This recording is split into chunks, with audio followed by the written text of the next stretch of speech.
नमस्कार दोस्तों, स्वागत है आप सभी का मेरे YouTube चैनल पर। मैं हूं ओमकारनाथ, आप देख रहे हैं मेरा YouTube चैनल। आज हम ब्रिक्स शिखर सम्मेलन के जितने भी क्वेश्चन बनने वाले हैं उस पर हम डिस्कस करेंगे। तो चैनल पे यदि नए हैं तो चैनल को सब्सक्राइब जरूर करें। चलिए स्टार्ट करते हैं। फर्स्ट क्वेश्चन लेते हैं, पहला क्वेश्चन लेते हैं। तो फर्स्ट क्वेश्चन है, दक्षिण अफ्रीका में आयोजित 15वें शिखर सम्मेलन में ब्रिक्स के विस्तार का फैसला हुआ है। इनके नए सदस्यों की संख्या बताइए। तो कितने नए सदस्य ब्रिक्स शिखर सम्मेलन में शामिल होंगे अब? तो उसके नए जितने देश हैं उनकी संख्या कितनी हो जाएगी शामिल होने के बाद, और अब कितने देश हैं? तो ब्रिक्स में टोटल 5 देश हैं। ठीक है, कौन कौन सा है? तो ब्राज़ील है, रूस है, इंडिया है, चाइना है और साउथ अफ्रीका है। ये टोटल 5 देश हैं। और अब 1 जनवरी 2024 से टोटल 6 देश और बढ़ जाएंगे, तो टोटल हो जाएगा 11। ब्रिक्स सम्मेलन में टोटल 11 देश हो जाएंगे। तो कौन कौन सा शामिल हुआ है उस देश के नाम बताना है। तो इसका ऑप्शन हो जाएगा, इसका right answer option number D हो जाएगा। ए और बी दोनों, अर्जेंटीना, सऊदी अरब और यूएई, मिस्र और इथोपिया और ईरान, ये 6 देश ब्रिक्स में नए देश शामिल हो गए हैं। तो टोटल शामिल होने के बाद टोटल देशों की संख्या 11 हो जाएगी। ठीक है, इसके इम्पोर्टेंट फैक्ट देख लेते हैं। जैसा कि हम आपको बता चुके हैं कि अर्जेंटीना, सऊदी अरब, यूएई, मिस्र और इथियोपिया और ईरान, ये सभी देश शामिल होंगे ब्रिक्स शिखर सम्मेलन में। ठीक है, तो टोटल शामिल प्रेजेंट टाइम 5 हैं, शामिल होंगे 6, तो टोटल 11 हो जाएगा। ठीक है, नेक्स्ट आगे देखते हैं। ये जो है ब्रिक्स शिखर, जो ब्रिक्स के देश हैं उनके आपको फिगर से दिखा रहे हैं कहाँ कहाँ कौन सा देश है। तो ब्रिक्स पहले चलते हैं, ब्राज़ील है, ब्रिक्स का सदस्य देश है। और उसके बाद रूस है। ये जितने भी पीले वाले हैं ये सभी ब्रिक्स के कंट्री हैं। ठीक है, ब्रिक्स सदस्य देश हैं। ठीक है, चाइना है, इंडिया है और साउथ अफ्रीका है। तो 1 2 3 4 5, टोटल 5 कंट्री हो जाएगा। ठीक है, आई होप कि समझ गए होंगे। 15वां ब्रिक्स शिखर सम्मेलन हुआ है, और कहाँ हुआ है? तो जोहान्सबर्ग में, दक्षिण अफ्रीका में हुआ है। कब से कब तक समिट चला है? तो ये चला है 22 से 24 अगस्त 2023 के बीच। ठीक है, अब ये समाप्त हो गया, आज 25 अगस्त है। ब्रिक्स के 6 नए देश शामिल करने का फैसला किया है। ब्रिक्स के 5 देश हैं, कौन कौन सा है? तो ब्राज़ील है, रूस है, इंडिया है और चाइना है और साउथ अफ्रीका है। ठीक है, 5 देश हैं और अब 6 देश जोड़ने की तैयारी चल रही है। 1 जनवरी 2024 से 6 नए देश शामिल हो जाएंगे। कौन कौन सा शामिल होगा? तो अर्जेंटीना, सऊदी अरब, यूएई, मिस्र और इथोपिया। ठीक है, और ईरान, ये सभी 6 देश शामिल हो जाएंगे। ठीक है, तो टोटल शामिल होने के बाद कुल कितने देश हो जाएंगे? तो टोटल 11 देश हो जाएंगे। ठीक है, ब्रिक्स का सदस्य बनने को 40 से ज़्यादा देश कतार में लगे हुए हैं। ब्रिक्स में शामिल होने के लिए 40 से ज़्यादा देशों में होर्डिंग लगी हुई है। हालांकि 15वीं समिट के दौरान सिर्फ 6 देशों को ही परमानेंट मेंबर बनाने का फैसला हुआ है। ठीक है, साउथ अफ्रीका के राष्ट्रपति सिरिल रामाफोसा ने बताया कि पहले फेज की बैठक में इन देशों को संगठन का मेंबर बनाने का न्योता दिया गया है। ठीक है, आप स्क्रीन पे देख रहे हैं, ये सभी जितने मेंबर इनवाइट किया गया था, जितने लोगों को, जितने देश के राष्ट्राध्यक्ष हैं, वो सभी आप स्क्रीन पे देख रहे हैं। ये स्टेज पे सब एक साथ फ़ोटो लिया गया है। ठीक है, आप सामने मोदी जी को देख रहे हैं। पीएम मोदी ने ब्रिक्स के नए सदस्यों का स्वागत किया है। जिन देशों को ब्रिक्स का न्योता मिला है, उन्हें पीएम मोदी ने बधाई दी है। उन्होंने कहा कि भारत ने ब्रिक्स विस्तार का हमेशा समर्थन किया है। पीएम मोदी ने पश्चिमी देशों के दबदबे वाले संगठनों का नाम लिए बगैर कहा, ब्रिक्स का विस्तार जाहिर करता है कि दुनिया के बड़े संगठनों को समय के साथ बदलना चाहिए। ठीक है, संगठन की करेंसी पर अगले साल होगी चर्चा, क्योंकि करेंसी का ही मेन मुद्दा है। ब्रिक्स में जितने कंट्री शामिल हो रहे हैं व्यापार के लिए, उनकी करेंसी यूज़ किया जा सकता है, इसलिए ये भी फ़ायदा होगा। ठीक है, दक्षिण अफ्रीका के प्रेसिडेंट सिरिल रामाफोसा ने बताया कि डॉलर को चुनौती देने के लिए संगठन की करेंसी पर सभी देशों के रिजर्व बैंक और फाइनेंस मिनिस्टर्स से बात करने को कहा गया है। इसे लेकर अगले साल बातचीत होगी। मोदी और शी जिनपिंग के बीच बातचीत भी हुई।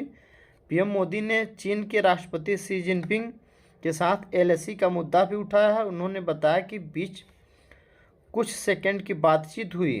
बाद में इंडियन फॉरेन सेक्रेटरी विनय क्वात्रा ने कहा कि मोदी और शी जिनपिंग इस बात पर सहमत हुए कि लद्दाख में सैन्य तैनाती कम की जाएगी और तनाव कम किया जाएगा। इस बारे में बातचीत करने वाले दोनों देशों के अफसरों से इस प्रोसेस को तेज़ करने के लिए कहा जाएगा।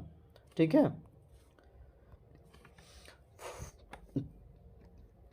बातचीत में प्रधानमंत्री ने line of actual control LAC के वर्चुअल मुद्दे को उठाया है। प्रधानमंत्री ने कहा कि सीमा पर शांति जरूर है, सीमा पर शांति जरूरी है ताकि दोनों देशों के संबंध समन्वय रहे। विदेश सचिव ने कहा कि ये कोई औपचारिक द्विपक्षीय बातचीत नहीं थी, बल्कि ये ब्रिक्स नेताओं के साथ साइडलाइंस के में बातचीत के दौरान हुई है। चीन की नज़रें बांग्लादेश पर है। ब्रिक्स शिखर सम्मेलन में विशेष आमंत्रण पर बांग्लादेश की प्रधानमंत्री शेख हसीना भी पहुंची थी। इस दौरान भारतीय प्रधानमंत्री से मुलाकात भी हुई। हालांकि दुनिया का सबसे ज़्यादा ध्यान खींचा गया चीन के राष्ट्रपति के साथ शेख हसीना की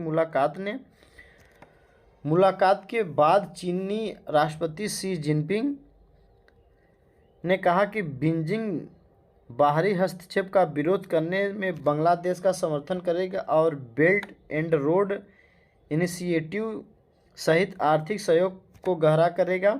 बांग्लादेश को चीन का समर्थन वाशिंगटन यूएसए के साथ ढाका बांग्लादेश के हालिया मतभेदों की पृष्ठभूमि में बताया है कि जिससे इस साल 2023 के अंत तक होने वाले स्वतंत्र और पारदर्शी चुनाव के लिए सार्वजनिक आह्वान जारी किया गया था।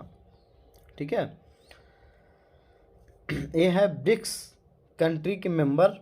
ठीक है, आप स्क्रीन पे देख रहे हैं, ये हैं रूस के विदेश मंत्री हैं, पीएम मोदी हैं, ये शी जिनपिंग हैं, ये ब्राज़ील के हैं।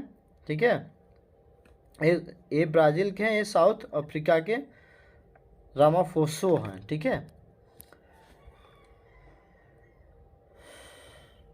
नेक्स्ट क्वेश्चन लेते हैं।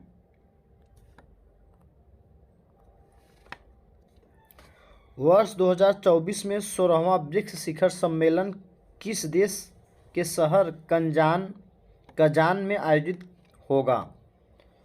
तो इसका राइट आंसर हो जाएगा रूस का एक शहर है कजान।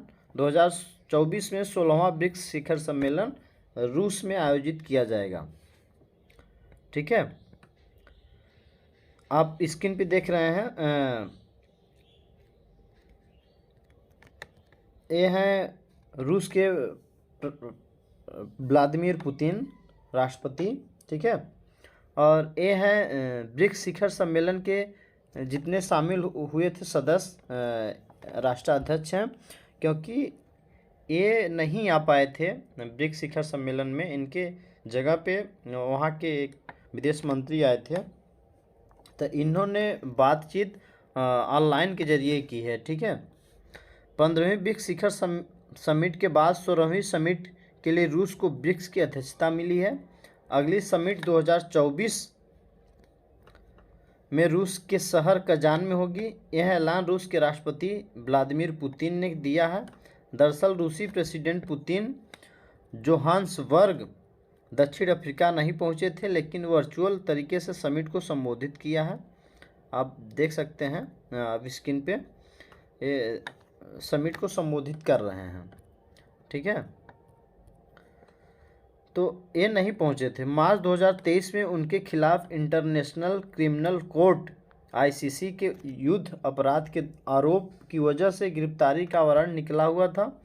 दक्षिण अफ्रीका इस कोर्ट का मेंबर है, इसलिए पुतिन जोहान्सबर्ग नहीं पहुंचे थे। कजान शहर के बारे में बता दें, जहां रूस 2016 में अध्यक्षता करेगा। तो यह शहर वोल्गा और कजानका नदी के संगम के किनारे पर स्थित है। यह रशियन फेडरेशन के रिपब्लिक ऑफ तातारस्तान की राजधानी है, ठीक है। नेक्स्ट क्वेश्चन लेते हैं। अस्त्र किस तरह की मारक क्षमता वाली स्वदेशी मिसाइल है जिसका परीक्षण लड़ाकू विमान तेजस ने अगस्त 2023 में किया है, ठीक है।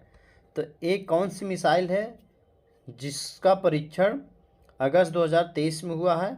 अस्त्र किस टाइप का मिसाइल है? हवा से हवा में मार करने वाली मिसाइल, या हवा से ज़मीन पर मार करने वाली मिसाइल, या ज़मीन से हवा में मार करने वाली मिसाइल, या हवा से समुद्र में मार करने वाली मिसाइल? तो इसका राइट आंसर हो जाएगा ऑप्शन नंबर ए। जो अस्त्र है यह हवा से हवा में मार करने वाली एक मिसाइल है, ठीक है, जिसका परीक्षण विमान तेजस ने किया है, ठीक है। ये आप स्क्रीन पे देख रहे हैं, ये है तेजस। आप ये जो है ये है यही है विमान जिस ये तेजस है।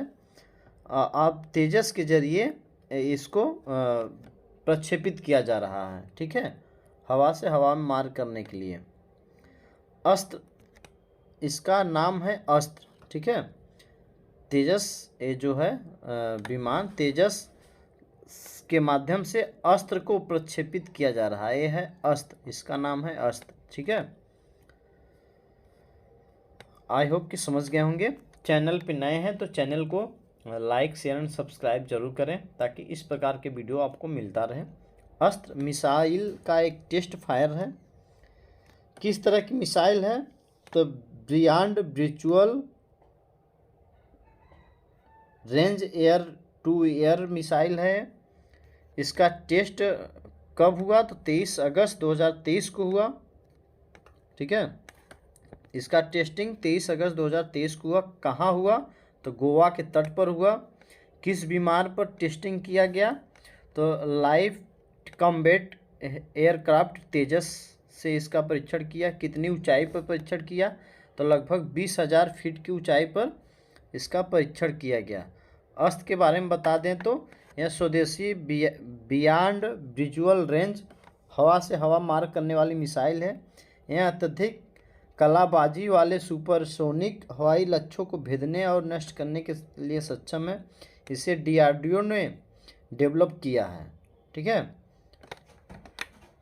वजन इसका है 154 किलो, ठीक है। लंबाई है 12 फीट, वजन है 154 किलो, लंबाई है 12.6 फीट, व्यास है 7 इंच। यह अधिकतम 66,000 फीट की ऊंचाई तक जा सकती है। इसकी स्पीड 5,556 किलोमीटर प्रति घंटा रहेगा। डीआरडीओ ने इसको मॉडिफाई किया है। तो डीआरडीओ की स्थापना 1958 में हुआ था, ठीक है। मुख्यालय नई दिल्ली में है। चेयरमैन इसके बी कामत हैं। किस मंत्रालय के अंतर्गत आता है? तो रक्षा मंत्रालय के अंतर्गत आता है, ठीक है। तेजस के बारे में हम आपको बता दें, तेजस एक हल्का व कई तरह की भूमिकाओं वाला जेट लड़ाकू विमान है। इससे हिंदुस्तान एरोनॉटिक्स लिमिटेड ने डेवलप्ड किया है, ठीक है। इसकी टॉप स्पीड 2205 किलोमीटर प्रति घंटा है। इसकी जो टॉप स्पीड है 2205 किलोमीटर प्रति घंटा है। इसकी रेंज 3000 किलोमीटर है। ठीक है, 3000 किलोमीटर दूर तक ये मार्च कर सकता है और इसकी गति जो है 2200 किलोमीटर प्रति घंटे की स्पीड से जा सकता है। ठीक है, नेक्स्ट क्वेश्चन लेते हैं। फीडे चेस वर्ल्ड कप 2023 के विजेता का नाम बताइए। तो इसका राइट आंसर हो जाएगा आर प्रज्ञान। ठीक है, इसके विजेता हैं आर प्रज्ञान। आप स्क्रीन पे देख रहे हैं, ये हैं आर प्रज्ञान। ठीक है, वह नॉर्वे के खिलाड़ी हैं।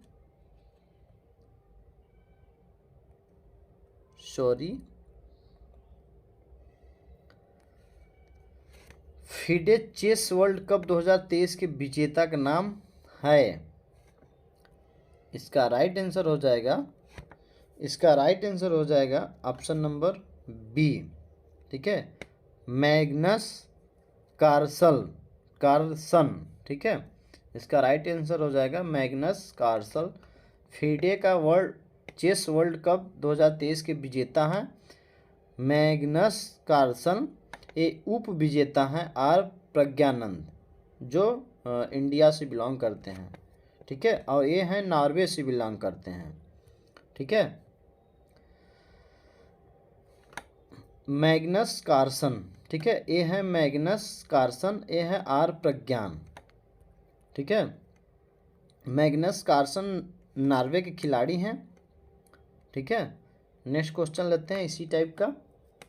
फीडे फाइड चेस वर्ल्ड कप 2023 की उप विजेता का नाम बताइए जो भारतीय हैं। तो ये रहे हैं आर प्रज्ञान। ठीक है, ये भारतीय हैं, आर प्रज्ञानंद। ठीक है, आप स्क्रीन पे देख रहे हैं, ये आर प्रज्ञानंद। मैग्सन कार्लसन ने फाइनल में भारतीय युवा खिलाड़ी आर प्रज्ञानंद को हराया, उप विजेता बने हैं आर प्रज्ञानंद। तो 2 गेम ड्रा होने के बाद टाई ब्रेकर तरीके से विजेता का फैसला हुआ प्रज्ञानंद। अगर यह मुकाबला जीत जाते तो 21 साल बाद कोई भारतीय यह टाइटल जीतता। इससे पहले विश्वनाथ आनंद ने वर्ष 2000 में और 2002 में इस चैंपियनशिप में जीत हासिल की थी। तब प्रज्ञानंद पैदा भी नहीं हुए थे।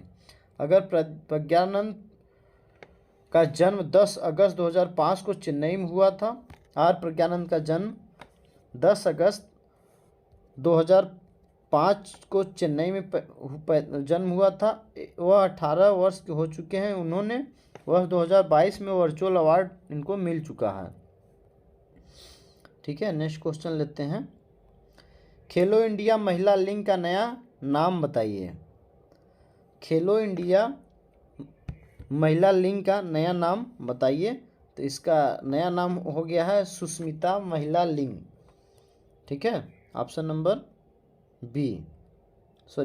नंबर सी, अस्मिता महिला लीग। ठीक है, option number C is right answer हो जाएगा, अस्मिता महिला लीग। केंद्रीय युवा मामले और खेल मंत्री अनुराग सिंह ठाकुर ने अगस्त 2023 में यह घोषणा की है। अस्मिता का मतलब है achieving sports milestone by inspiring women. Asmita का फुल फॉर्म है। ठीक है, थ्रो एक्शन, कार्रवाई के माध्यम से महिलाओं को प्रेरित करके खेल मील के पत्थर हासिल करना है। ठीक है, खेलो इंडिया कार्यक्रम वर्ष 2018 में पहली बार आयोजित हुआ था। नेक्स्ट क्वेश्चन लेते हैं।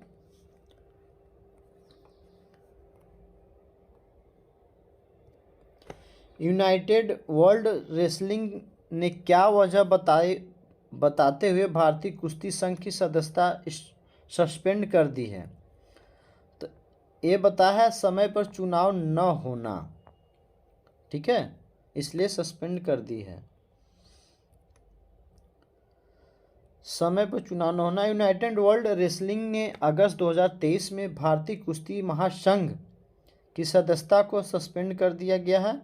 दरअसल यूनाइटेड वर्ल्ड रेसलिंग ने मई 2023 को भारतीय कुश्ती महासंघ WFI को एक पत्र लिखा था। इसमें अगले 45 दिनों में भारतीय कुश्ती महासंघ का चुनाव करवाने को कहा गया था। साथ में चेतावनी भी दी गई थी कि अगर चुनाव नहीं हुआ तो सदस्यता निलंबित कर दी जाएगी। खिलाड़ियों पर क्या असर रहेगा सदस्यता के ख़त्म होने के बाद? तो ये भारतीय कुश्ती खिलाड़ियों के लिए बड़ा झटका माना जा सकता है। अब भारत के पहलवानों को किसी भी अंतर्राष्ट्रीय टूर्नामेंट में एक न्यूट्रल फ्लैग तटस्थ झंडे के साथ हिस्सा लेना पड़ेगा। ठीक है, वह भारतीय झंडे के साथ प्रतियोगिता में भाग नहीं ले पाएंगे। ठीक है, क्यों नहीं हो पाएगा? WFI का चुनाव क्यों नहीं हो पाया? WFI का चुनाव क्योंकि पिछले दिनों कुछ भारतीय महिला पहलवानों ने कुश्ती संघ के अध्यक्ष बृजभूषण शरण सिंह के खिलाफ यौन शोषण के आरोप लगाए थे। इसके बाद खेल मंत्रालय ने WFI के पदाधिकारियों को सस्पेंड कर एक एडहॉक कमेटी बना दी और कुश्ती महासंघ के नए चुनाव के लिए जम्मू कश्मीर हाई कोर्ट के पूर्व जज MS कुमार को चुनाव अधिकारी नियुक्त कर दिया गया था। लेकिन पहले असम रेसलिंग एसोसिएशन और बाद में हरियाणा रेसलिंग एसोसिएशन ने इसे अदालतों में चुनौती दी गई थी, स्टे ले लिया गया था। इसकी वजह से समय पर चुनाव नहीं हो सका था। ठीक है, नेक्स्ट क्वेश्चन लेते हैं। थाईलैंड के नए प्रधानमंत्री कौन बने हैं? थाईलैंड के नए प्रधानमंत्री कौन बने हैं? तो इसका राइट आंसर हो जाएगा श्रेथा थाबीसिन। ये थाईलैंड के नए प्रधानमंत्री बने हैं। ठीक है, यह थाईलैंड के नए प्रधानमंत्री श्रेया थाबीसिन हैं इनका नाम। श्रेया थाबीसिन ने 23 अगस्त 2023 को थाईलैंड का प्रधानमंत्री चुना गया। थाईलैंड की बात करें तो थाईलैंड दक्षिण पूर्व एशिया में एक देश है। इसका राजधानी बैंकॉक है। प्रधानमंत्री श्रेया थाबीसिन हो गए हैं। मुद्रा थाई वाइट है। इसकी पूर्वी सीमा लाओस और कंबोडिया, दक्षिण सीमा मलेशिया और पश्चिमी सीमा म्यांमार से लगता है। ठीक है, नेक्स्ट क्वेश्चन लेते हैं। पद्म विभूषण से सम्मानित कल्याणपुरी राधाकृष्ण राव का निधन 22 अगस्त 2023 को 102 वर्ष की आयु में हो गया। वह इनमें से क्या थे? तो ए उनमें से ऑप्शन नंबर सी सांख्यिकीवादी थे, सांख्यिकीविद थे। ठीक है, इसके इम्पोर्टेंट फैक्ट देख लेते हैं। ये हैं 102 साल जीने वाले पद्म भूषण से सम्मानित कल्याणपुरी राधाकृष्ण राव हैं। कल्याणपुरी राधाकृष्ण राव, ये स्क्रीन पे आप देख रहे हैं। यह भारतीय अमेरिकी सांख्यिकीविद और गणितज्ञ थे। इनका जन्म 10 सितंबर 1920 को कर्नाटक के बेल्लारी जिले में हुआ था। उनका निधन संयुक्त राज्य अमेरिका में हुआ। उन्हें पूर्व अमेरिकी राष्ट्रपति जॉर्ज बुश द्वारा राष्ट्रीय विज्ञान पदक से सम्मानित किया जा चुका है। उन्हें वर्ष 1969 में पद्म भूषण और 2001 में पद्म विभूषण से सम्मानित किया जा चुका है। इन्हें इंटरनेशनल प्राइज इन स्टैटिस्टिक्स 2023 भी मिल चुका है। ठीक है, नेक्स्ट क्वेश्चन लेते हैं।